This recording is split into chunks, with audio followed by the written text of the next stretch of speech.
Bab 148. Membayar kerugian. Richard Kong bingung dipukuli. Dia tidak tahu mengapa Pangeran Duan tiba-tiba memukulnya. Dia terus meminta ampun, "Pangeran, aku salah, aku bersalah, jangan pukul lagi, aku mohon, jangan pukul aku lagi." Setelah menggebuknya beberapa saat, Peran Duan pun langsung berlutut di lantai dan memohon ampun, "Kak Kingston, mohon kamu ampuni aku, anggap saja aku hanya seseorang yang tidak penting." Melihat Peran Duan berlutut, Richard Kong pun langsung bengong. Orang ini bukannya suami Klu Tang, menantu keluarga Tang, Kingston Jiang. Kenapa Pangeran Duan berlutut kepadanya? Richard berdiri dalam keadaan linglung. Tapi lututnya dipukul sampai ligamennya robek. Begitu berdiri, dia langsung terjatuh lagi. Kingston menatapi Peran yang berlutut di tanah, kemudian berkata datar, "Aku mau menghancurkan tempat ini sampai rata dengan tanah. Kamu mau menghentikanku?" "Tidak, aku tidak berani." Peran Duan sama sekali tidak marah, dia langsung berkata, Kak Kingston, tidak perlu kamu yang melakukannya, kita hancurkan sendiri." Kemudian, dia berteriak, "Masih diam saja. Cepat bergerak, hancurkan tempat ini." 3.000 orang itu pun langsung bergerak. Orang-orang ini adalah orang-orang yang sebelumnya pergi ke pemakaman keluarga Jiang. Adegan 100.000 pasukan tentara masih terukir jelas di otak mereka. Orang-orang ini pun mulai bergerak, menyuruh pengemudi ekskavator turun dan menggantikan mereka.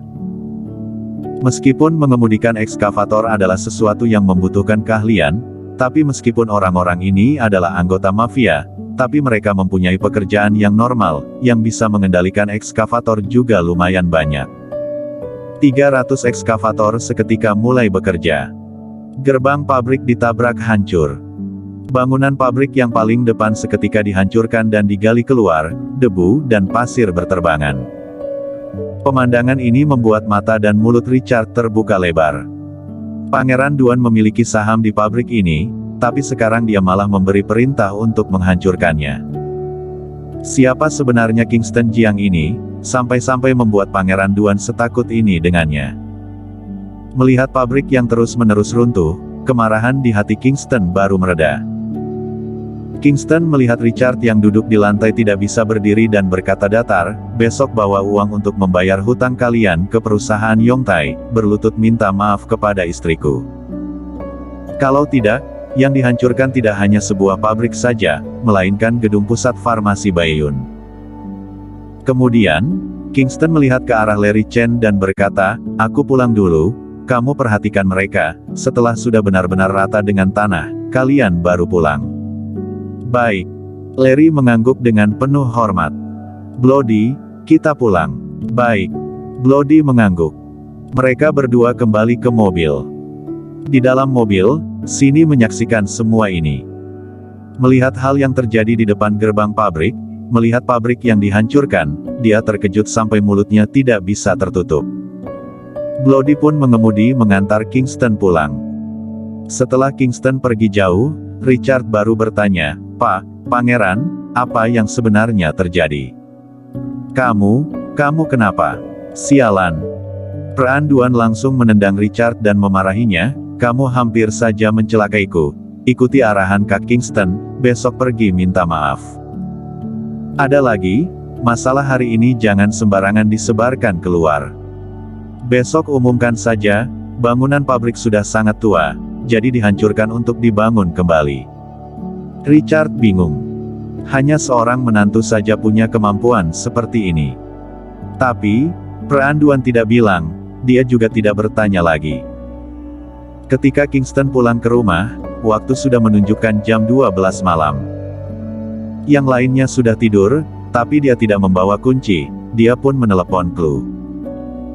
Klu capek mental dan fisik, begitu berbaring di kasur langsung tertidur, tiba-tiba ponselnya berdering, dia mengambil ponselnya, melihat yang menelepon adalah suaminya, dia pun memasang ekspresi marah. Dia menerima panggilan dan marah-marah, "Kingston Jiang, kamu semakin lama semakin keterlaluan, kamu lihat sekarang sudah jam berapa?" "Istriku, aku ada sedikit urusan," tanpa sadar sudah jam segini, kamu cepat datang bukakan pintu untukku, aku berjanji, aku tidak akan pulang telat lagi lain kali. Clue langsung menutup teleponnya. Tidak lama kemudian, pintu rumah pun terbuka. Clue memakai pakaian tidur yang tipis berdiri di pintu, ekspresinya marah. Dia pun berkata, kamu lihat, sekarang sudah jam berapa? Istriku, aku benar-benar ada urusan. Huff, tidak ada lain kali. Clue mendengus dingin, dia berbalik dan langsung pergi. Kingston juga ikut masuk, dia menutup pintu dan pergi ke kamar. Dia pergi mandi. Selesai mandi, Clue sudah tertidur. Tapi, di kasur ada tempat untuknya. Hati Kingston terasa hangat, dia langsung naik ke kasur. Malam hari berlalu dengan tenang.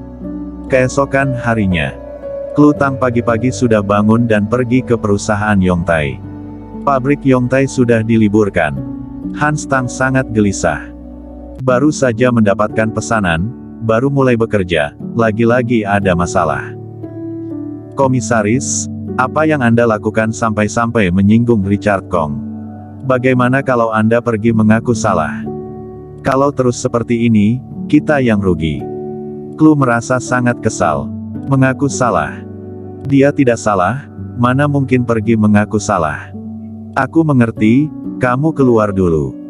Baik. Hans pun pergi.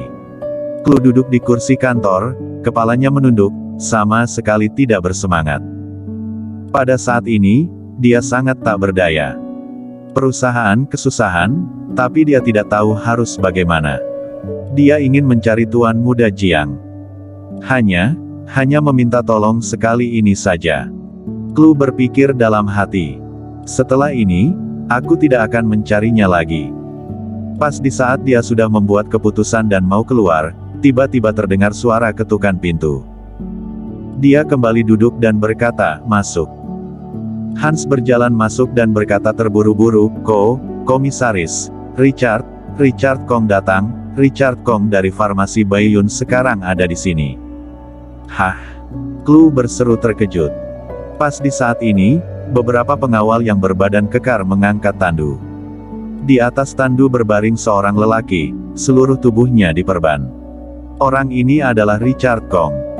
Dia seperti ini karena dipukuli peranduan. Semalam, setelah pabrik Baiyun dihancurkan, hati Peran meneteskan darah. Pabrik sebesar ini, mesin dan perlengkapan sebanyak ini hancur semua. Kerugian ini mencapai beberapa miliar yuan, dia pun melampiaskan kekesalannya ke Richard Kong. Melihat keadaan Richard Kong, Clue seketika membeku. Clue, Nona Clue, aku datang untuk minta maaf. Seluruh wajah Richard memar dan bengkak, bahkan giginya juga copot beberapa, kata-katanya jadi tidak jelas. Dia mengeluarkan sebuah cek. Ini adalah hutang kami, ditambah dengan bunga totalnya 300 juta yuan, mohon Anda terima dan ampuni aku tidak akan berani mengulanginya lagi, mohon Anda maafkan aku. Mendengar kata-kata ini, Clue seketika bengong dan membeku di tempat. Setelah beberapa detik, dia baru sadar kembali. Tuan Kong, apa yang terjadi padamu? Nona Clue, mohon Anda maafkan aku. Richard berkata lagi. Dia juga tidak tahu apa yang terjadi. Sampai sekarang dia masih bingung. Seorang menantu yang masuk ke kartu keluarga istrinya, kenapa bisa mempunyai kemampuan sebesar ini? Sebuah area pabrik dihancurkan begitu saja. Terakhir polisi datang, tapi begitu mendengar satu kalimat dari peranduan, mereka langsung ketakutan setengah mati. Wajah Clue penuh dengan kekagetan. Apa yang sebenarnya terjadi? Semalam orang ini masih sangat arogan, bahkan mengirimkan orang untuk membuat keributan. Tapi hari ini dia dipukuli sampai seluruh tubuhnya diperban, bahkan datang sendiri untuk minta maaf dan menyiapkan 30 juta hutang mereka, terlebih lagi memberi mereka bunga 200 juta yuan. Uang ini datang dengan sangat mudah. Setelah membeku sejenak, dia pun sadar kembali dan berkata, aku hanya mau 30 juta yuan, sisanya kamu ambil kembali saja. Mendengar kata-kata ini, Richard pun panik. Dia segera berkata, Nona Clue, Kamu harus menerima bunga, kalau kamu tidak menerimanya, aku akan mati. Pran sudah bilang, kalau Klu tidak memaafkan dia akan dilempar ke danau. Klu kembali mengerutkan kening. Saat ini, dia teringat dengan seseorang. Apakah Tuan Muda Jiang lagi-lagi membantunya? Tapi, dia kenapa bisa tahu masalah perusahaan Yongtai? Dia pun bertanya, apakah Tuan Muda Jiang yang mencarimu? Benar. Bukan. Richard Kong mengangguk lalu menggelengkan kepala. Pran sudah memperingatkan dia, tidak boleh sembarangan bicara, kalau tidak dia akan mati tanpa kuburan. Nona Klu, Anda simpan saja uang ini, anggap saja Baiyun membayar kerugian yang kita sebabkan. Baiklah. Klu berpikir sejenak, kemudian menerimanya. Lagi pula farmasi Baiyun tidak kekurangan uang, dan dia sekarang memerlukan uang. Sekarang Richard Kong datang mengantarkan uang, kalau tidak dia terima, takutnya Richard Kong akan gelisah. Dia pun menerima cek seharga 300 juta yuan ini. Cek sekecil ini terasa sangat berat di tangannya. Tuan Muda Jiang, aku lagi-lagi berhutang budi padamu. Klu berkata dalam hati. Bersambung.